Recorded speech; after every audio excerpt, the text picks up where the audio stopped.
عبدالعظیم حسنی کے جن کا شمار جو ہے وہ امام تقی علیہ السلام، امام علی نقی علیہ السلام، حتیٰ امام حسن عسکری علیہ السلام کے اصحاب میں کیا گیا ہے. یعنی مختلف روایتیں ہمارے پاس یہ جس کے اندر ملتا ہے کہ آپ جو ہے ان شخصیات کے صحابی تھے یا ان لوگوں سے ان کا زمانہ آپ نے درک کیا ہے. شاہ عبدالعظیم امام حسن مجتبیٰ علیہ السلام کے فرزندان میں سے ہیں، یعنی ان کی اولاد میں سے ہیں. امام حسن مجتبیٰ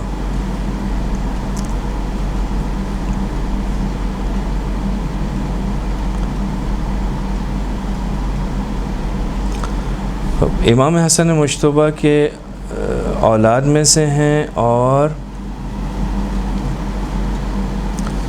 بہت ہی جلیل القدر ہیں کہ جن کی زیارت کا ثواب ایسا ہی ہے جیسے امام حسین علیہ السلام کی زیارت کا ثواب. شہر رے میں یعنی کم کے ساتھ جو ایران گیا ہے زیارت پر، تو وہ اکثر ایسا ہوتا ہے کہ ان لوگوں نے حضرت عبدالعظیم کی زیارت کی ہوتی ہے. لیکن سر ابھی کچھ عرصے سے ان کا روضہ تعمیر ہوا ہے، پہلے تو نہیں تھا. نہیں پہلے بھی تھا اور بہت ہی بڑا حرم ہے ان کا. اب تعمیر ہو رہا ہے. ابھی ہم لاسٹ ایئر گئے تھے سر، تو ان کا روضہ کنسٹرکشن چل رہی تھی. اچھا، اس سے پہلے گئے تھے تو ان کے روضے میں نہیں کنسٹرکشن چل رہی ہوگی، لیکن یہ ہے کہ وہ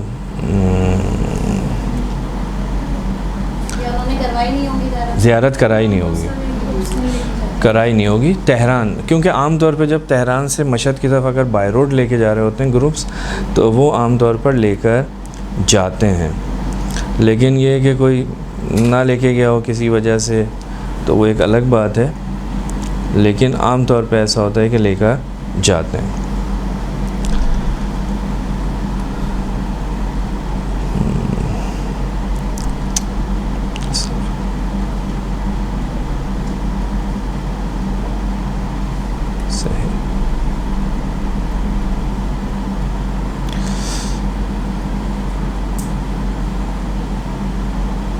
ایک سلوات پڑھیں گے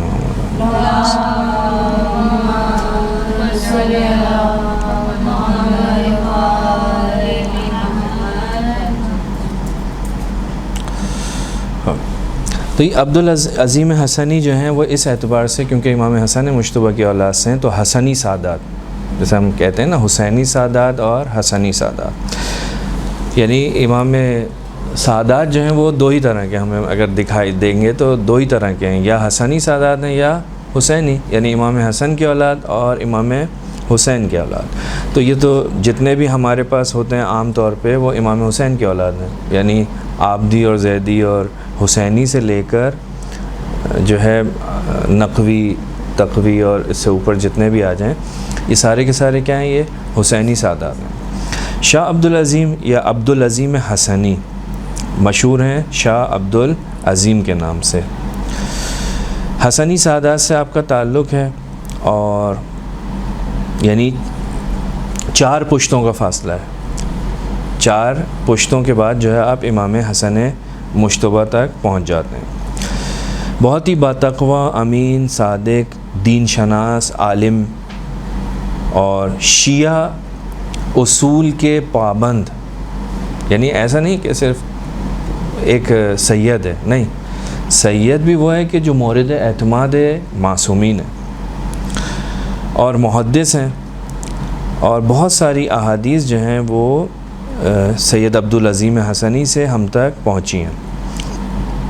امام رضا علیہ السلام کو، امام تقی علیہ السلام کو مسلم، یعنی بغیر کسی شک و شبہ کے انہوں نے دیکھا ہے، ان کے ساتھ ان کی خدمت میں حاضر ہوئے. بعض لوگوں نے کہا ہے کہ امام علی نقی علیہ السلام کے سامنے آپ نے، مشہور روایت ہے، اللہ اس کی سند میں ہو سکتی گفتگو، لیکن یہ ایک چیز ہے جو ہمیں بھی سیکھنے کی ضرورت ہے کہ سید عبدالعظیم حسنی جن کی عمر ہے اچھی خاصی عمر ہے. اب آپ سوچیں کہ جس نے امام رضا علیہ السلام کو دیکھا ہو وہ امام رضا علیہ السلام کے پوتے کے سامنے اپنے عقائد کا اظہار کر رہا ہے. یعنی امام علی نقی علیہ السلام کی خدمت میں جاتے ہیں اور کہتے ہیں کہ میرا یہ عقیدہ ہے اللہ توحید کے بارے میں, نبوت کے بارے میں, امامت کے بارے میں, قیامت کے بارے میں آپ کو بیان کرتا ہوں, آپ بتائیے. تو یہ جرت ہے, یعنی اس کے لیے جرت چاہیے ہوتی ہے.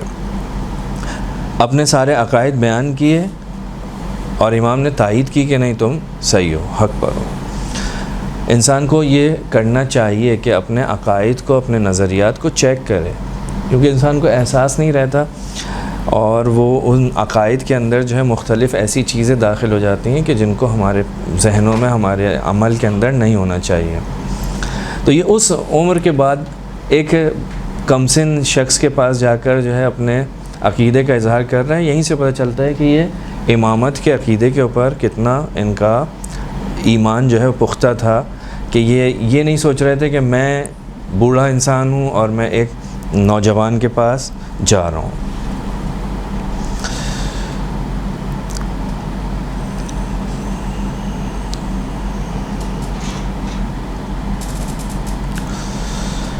کہتے ہیں کہ یہ جب بنی عباس نے جو ظلم کیا اہل بیت کے چاہنے والوں پر, اہل بیت کے رشتہ داروں پر, تو اسی زمانے کے اندر جو ہے یہ مدینہ سے بغداد اور پھر بغداد سے سامرہ پہنچے اور وہاں پر زندگی گزار رہے تھے.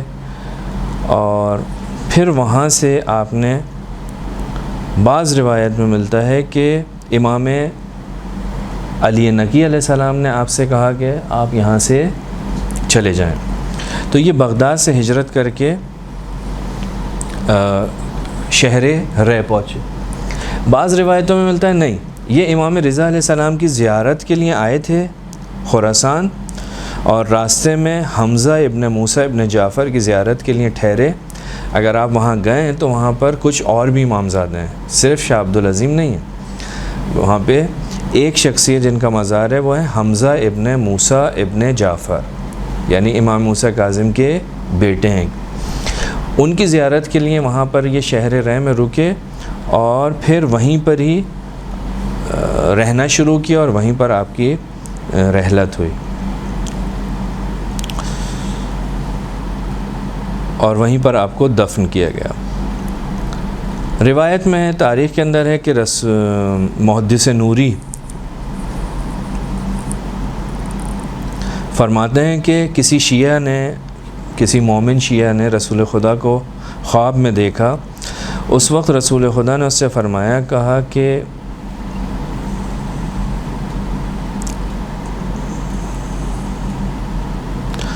کل عبد الجبار ابن عبد الوہاب رازی کے گھر سیب کے باغ میں میری نسل سے ایک شخص دفن ہوگا. اس شخص نے اس باغ کو خریدا ہے اور اسے عبدالعظیم اور دیگر شیعوں کی اموات کے نام وقف کیا ہے.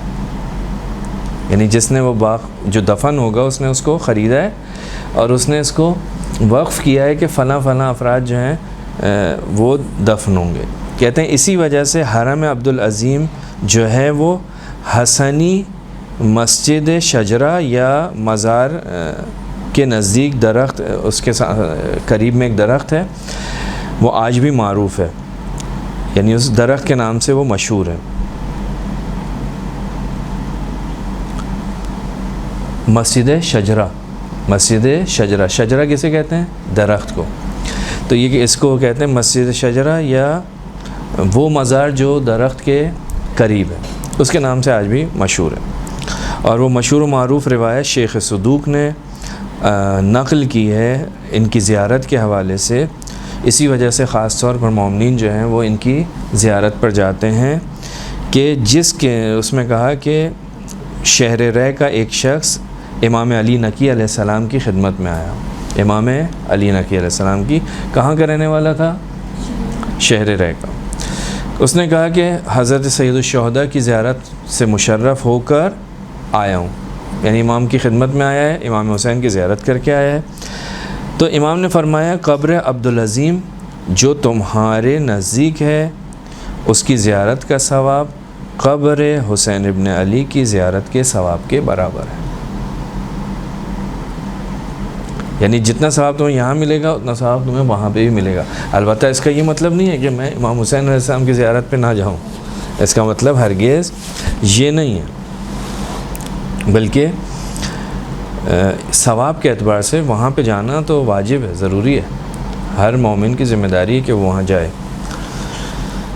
تو یہ شخصیت تھی عبدالعظیم حسنی کی, جن کے بارے میں بہت زیادہ فضائل, ان کی پرہیزگاری کا ذکر آیا ہے, ان کے درجات کے بارے میں بیان ہوا ہے. امام علی نقی علیہ السلام نے ان کی تصدیق کی, ان کے عقائد کی تصدیق کی اور ان کے لیے دعا کی. بہت ساری احادیث جو ہم تک پہنچی ہیں, بہت ساری کتابیں جو اہل بیت کے معارف پر مشتمل ہیں, ہم تک عبدالعظیم حسنی نے پہنچائی ہیں. یعنی حدیثیں پہنچی ہیں اور بہت ساری کتابیں آپ نے لکھی ہیں, اور آپ کے بارے میں بھی اگر ہم جائیں تو بہت ساری کتابیں موجود ہیں. یہ عبدالعظیم حسنی.